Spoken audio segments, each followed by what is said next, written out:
I've realized as I've been doing this for so long that when you do things for the right reason, somebody will stop and tell you. So if you're dressed well and you're walking around on the streets, generally, sometime throughout the course of your day, a complete stranger will stop you and say, hey, you look really great today. And that's feedback coming back to you, telling you that you're doing the right thing. And so we want to help men realize, what all goes into their overall image and their overall presentation, help them polish it and perfect it and make it a tool that works for them with whatever their goals are that they're trying to accomplish.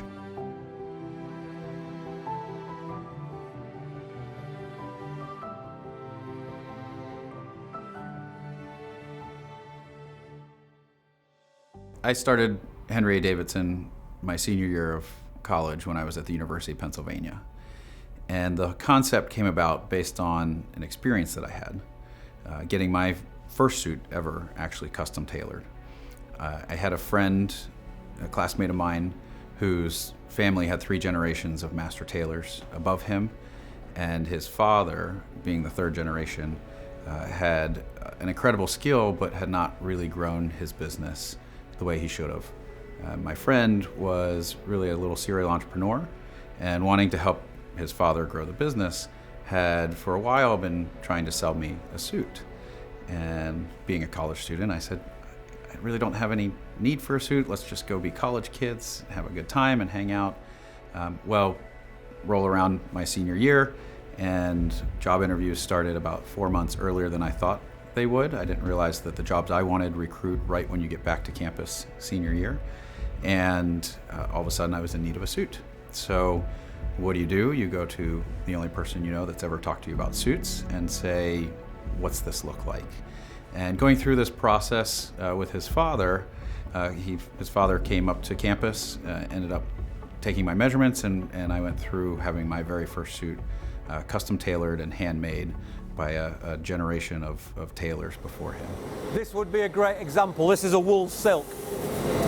You feel how thin that is. Yeah. So that needs some fulling up. It needs some development. It needs to drape better.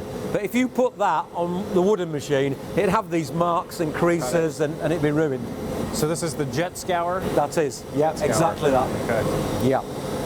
So a wool linen, a wool silk, mohair. A jacketing, yeah, some mohair. With the mohair you do a lot on the open scour, right? And the reason that you would do mohair on the open scour is that actually lots of mohair, the customer and the fabric, it doesn't benefit from being developed. They want it clean, they want it crisp, and dry. They don't want it to feel drapey and woolly. Yeah. They want it to feel completely the opposite. It's become a very important thing for me to visit my suppliers and my shops where our products are made. One, seeing how their processes work in person and firsthand helps me have a better understanding of the product that I'm offering. It also helps me have a better understanding of how I can work together in partnership with the shops that are producing our garments and ultimately deliver a better finished product and a better experience to the client. Since so much of our experience here in Philadelphia with our clients is based around educating them, I have to be able to also continue to educate myself. And so every time I go visit one of my suppliers in my shops, I'm always picking up tidbits that make me better and ultimately I can bring back to make the experience with my clients better. Yeah, so these are the really delicate, pure vicuna fabrics that we have. So we're not wanting to move these around a lot. So they're held on the floor, and they only ever go as far as the table and back, obviously handled not very much at all, because I mean they're really, absolutely beautiful. And this right here is thousands of dollars worth of fabric. Yes. Thousands, and it's just a small little roll. Just a few meters is really, a lot. Really can only be procured every couple years, the fiber, right? Yes, yeah. And I mean, it's a very, very unique product, actually. The world supply of the fiber was purchased by Dorme, and it's really a unique product. Yeah. I mean, it's beautiful. And how many colors? So we have about 10 colors. Obviously, the very traditional colors you would expect for this type of product. And then, you know, a nice navy, a dark green, and that kind of thing. And they're all under plastic. That lives really underneath our eyeballs all the time. Bespoke. It's a great word. Well, bespoke really comes from the old days. You used to have fabric merchants that would travel from tailor to tailor selling quantities of cloth. And the tailor would buy the cloth and hold it in stock. The client would come into the tailor's shop, look through a wall of cloth that they have, select the specific cloth they want the suit to be made from, and then that cloth became spoken for. So literally the value in a bespoke suit comes in a couple different ways. First, the longevity that's going to come with this. So a bespoke suit, when it fits you the right way, the wear and tear on it is reduced because you don't have seams pulling or you don't have fabric rubbing where it shouldn't.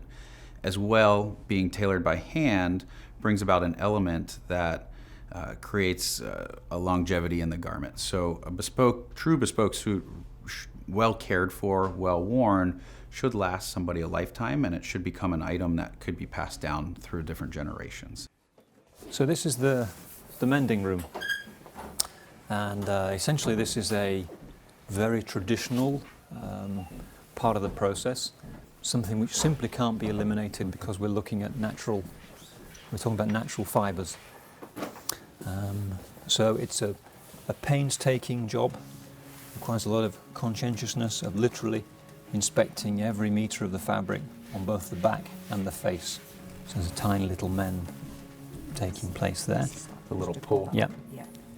Well, I mean, the looms have great systems, but you know, there's so much dust and fibre knocking around in the week. Sometimes those systems don't quite work perfectly. So you'll get minor faults showing up. Now, 10, 15 years ago, that fault might have run for 7 or 8 metres. So wow. That's the sort of advantage that you see from the technology, is it just the faults don't run as bad, you know, for as long. When I went to London for the first time, or we went to the UK for the first time, and saw how much detail goes into the fabric, it brought a whole new appreciation to what I was putting in front of my clients. There's lots of different ways to have fabric stand out. It could be texture, it could be coloration, it could be design, it could be the materials used. But in our case, we primarily use nothing but the finest wools. And wools are made up of strands of sheep hair. So the basic fiber being 7 to 9 inches long and grown from specially bred sheep, which have a very thin filament, are able to be twisted really tightly, so it makes it very wrinkle resistant, and you can color it and twist it and make some great yarns and colors and textures out of it. So this is the cropping that we were talking about, cutting, where in the development of the fabric, in the softening of it in the scouring machine, we have actually, on the journey, developed quite a lot of fibre. And we don't want that fibre sitting on the surface of the fabric when it's finished out. We want the softness and the drape, but we don't want the fibre. And the way that this is done is we cut the fibre off. So this is an extremely old machine. We wanted an original mechanised way of doing it. And there's your cylinder, which spins round and round and round. And at the base of the cylinder, you've got your blade, and the fibre is trapped between the cylinder and the blade and sheared off. And this machine, you set the distance of the blade away from the fabric by hand. So what they do is they put a piece of paper in, and the resistance of the paper being pulled out tells them how close they think they've got the blade to the fabric.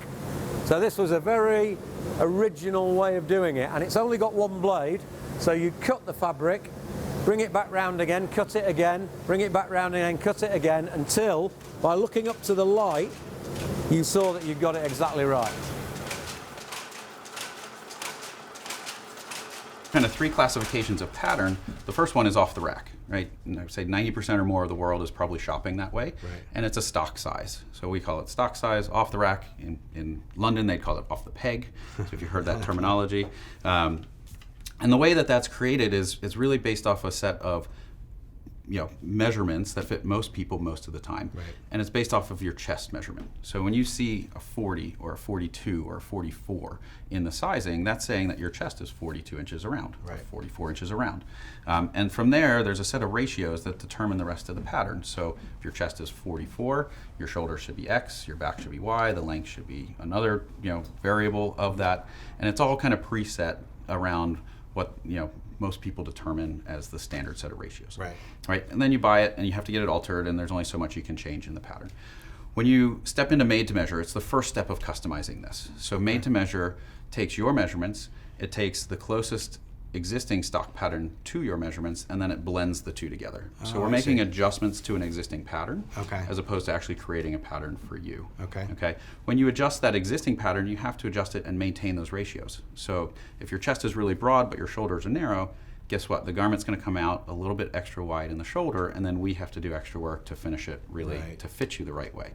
Okay. You still get to pick your fabric, you still get to pick all the style elements, but the fit is not going to be as exact. Understood. So we like to set the expectation that obviously off the rack fits most people most of the time. Made to measure should fit you way better than off the rack, but it may not quite be perfect. When you get into custom, the expectation becomes perfection. So my first reflection in the process was we started at what I'll call base zero.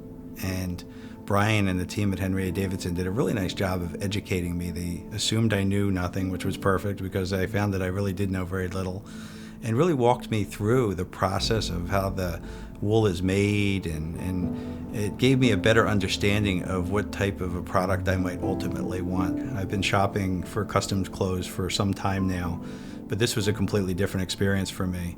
And I think it was a combination of a few things. For one, it was the knowledge of the staff. The team here really served to try to educate me before I made any kind of purchases, where typically it was, here's the product, we'll size it for you and sell it to you. Second was just the wide range of just options around fabrics and styles and different things that you could do to customize the garment to make it look more like something that was one of a kind. I've always tried to dress a little more upscale. I was taught earlier on to dress for the next level up in an organization. But I seem to get a little more attention now with the newer suits that I've purchased. People can tell that there's something different, and they can't always put their finger on the difference, but the fit is obviously much better. The little details in the design are much better.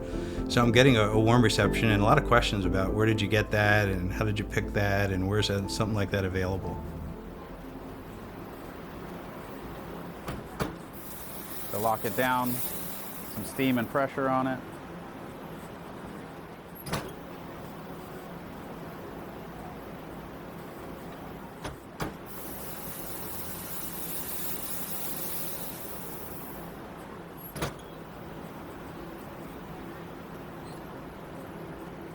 And the coat starts taking shape. Yeah, it's beautiful. My first ever custom garment was actually here at Henry A. Davidsen. This was back in 2010. I was a groomsman in a very close friend's wedding. Again, I was a menswear enthusiast at the time, I still am, but I had never had anything made for me. And I figured, well, I'm a groomsman in my very good friend's wedding, now's the time. And so I had known Brian already. I had brought him one or two clients at that point. And I said, hey, I need a white dress shirt. So that was my dipping of the toe into the custom world, was a simple white dress shirt. And Brian was kind enough to make one for me, and I remember very, very clearly and very vividly when I put it on for the first time. And when I say that our clients stand up straighter and they feel better and they can't help but smile, I know what that looks like very keenly because I remember it happening to me when I put that shirt on and it fit my body perfectly. The sleeves were exactly the length that they were supposed to be. I could actually button the collar and wear a tie without feeling like I was choking. It was amazing. The first time I put on a custom suit was some time ago, but I was, as a young man, I was the off-the-peg sort of fella. I would go into my local, retail store and hunt about and eventually pick something, and didn't really realise what a compromise I was making at that particular time. So then I thought, well, we're producing all this fabric for people having custom-made suits, why don't I try one myself? And I went to somebody locally, because there are lots of tailors locally, and And sure enough, it was a transformation. First suit I ever owned, 8th grade, graduation picture. My dad made me a special garment. It was a mouse grade 8x4 double-breasted with a lay-down ulcer lapel. I was the sharpest dressed guy in the whole class. That was a hand-me-down to my brother and to my cousins after that. So that suit lasted a long time. I wish I had the foresight to keep that, because that was a great garment. It was a beautiful suit. The artistry of tailoring, being a two-dimensional start, you take a flat piece of fabric and create a three-dimensional garment out of it. So this is really change of dimension here. So what she's working on is, she has the two fronts, and then what she's going to do is attach the back, which that's what she's doing right now. Mm-hmm. See the coat? Which that one's done. So now we're looking at, we're to this stage of the game, of the coat. So we have, Still no back lining, but you have the back joint to it. and the shoulder pad's been added. Right. Okay. So, getting there. Yeah. We're getting there. That's got some heft to it too, even already at that stage. You can feel the body starting to come into it. The ready-to-wear garments, they build different. The construction of the garment, they're all different. They use the new technology of fusings. The fusings is another layer of fabric that is added in the front of the jacket. It's glued basically with heat and steam to the textile to have that body that we achieve with the canvases on the suits made by hand. A ready-made suit, when you look at that, and you go to a store and you look at a size 40 or 42 and you see there's 20 suits. And on the whole rack, you've got from size 38 to 50, and they may have 30 blue striped suits there. So that 30 suits are out there in the marketplace. So there's 30 people that are all different sizes and shapes that have that same cloth. There was a great piece in Excel Blue that has gone out, and I think it's canceled, unfortunately. And it was similar to this, but it had a very light window pane on it that was popular. Quite subtle, yeah. So we had a few guys want that, and sorry, only so much. Get on it while you can. You know, that's one of the beauties of what you guys do as well. In our mind, is it's really exclusive luxury, and you don't produce 20 cuts, 20 pieces. You produce 2 or 3 for the piece length, and that's enough for, what would 3 pieces translate that into suits? 3 pieces, 184, maybe 45 suits. 45 suits worldwide. And then it's gone. When I put on my first custom suit, I really didn't have much to compare to because I had never worn a suit previously. But I did shop in high school. I obviously had the need to be dressed. I was able to get by mainly on slacks and sport coats. And compared to the whole process from high school and what carried me through my college years until I put on that first custom suit, it really was a night and day. And very early on, I remember learning how people treat you differently when you present a certain way. So I was out as a college kid at a Center City bar. It was a new venue that had just opened up, and I remember that everybody was hanging out on the second floor of the bar, and the third floor led to a rooftop, and that was the VIP section. Well, there was a big long line for VIP, and I remember walking right past it, nobody ever stopping me to question because I looked the part. And at the time, Donovan McNabb was the Eagles quarterback, well revered here in Philadelphia, and he happened to be hanging out in VIP.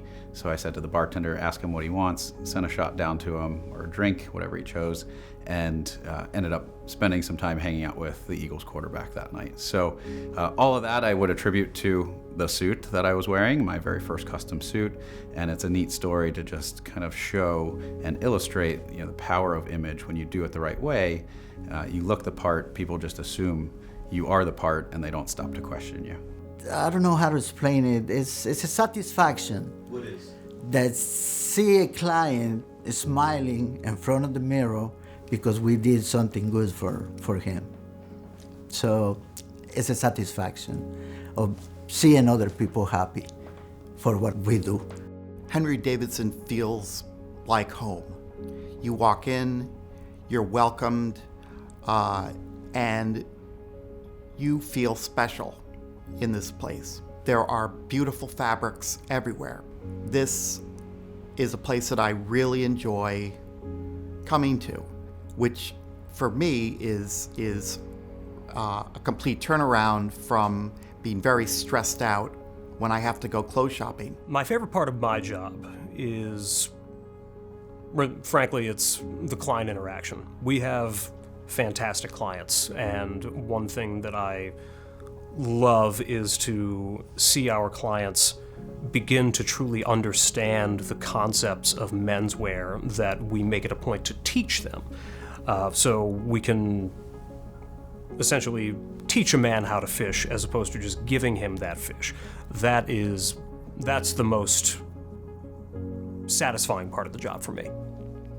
So let's pick the buttonhole colors for the lapel, and then typically with that, if you're going to do a color here, do you like to do that on the last buttonhole too? Okay. Yes. And we'll do that then at the finishing stage when we create those buttonholes. But any preference? So let's start with the blue. And looking at the lining, we have a lot of colors here in the lining. You got greens, oranges, blues. I love orange. Is that too much? And yes is okay. Like, you know. So orange is a bit of an aggressive color, but if you, I think I'm looking at the color choices here. If you go with something a little darker, maybe this burnt orange. I think that, and that could be a signature for you, right? That's, John's the guy who wears the orange buttonhole and it always looks sharp, is the impression you want to leave. So maybe my favorite part of my job is working with my clients. Also working with my team. Really, there's a lot of different elements to my job that happen behind the scenes that keep me going, but I would say the best part of my job is when a client comes back after wearing his first garment and tells me about the compliments he received. Again, it goes back to knowing when I receive those compliments how I feel, and knowing that I was able to help them realize that it is possible. Because so many clients come in and say, nobody's ever complimented me on my suits. And I tell them, be careful, when you leave here, you're gonna have complete strangers stop and compliment you. And they say, no, it's never gonna happen. And then they come back and tell me that it happened. And I know that they must feel like $1 million when that happens. So that feeling and that feedback from my clients is what I enjoy most, knowing that I've helped them feel a certain way in a positive manner and really getting them to buy in and believe how powerful this idea of image can be. And once they start using that, knowing the effect it's going to have then on the different situations we've created for them, whether it be personal or professional.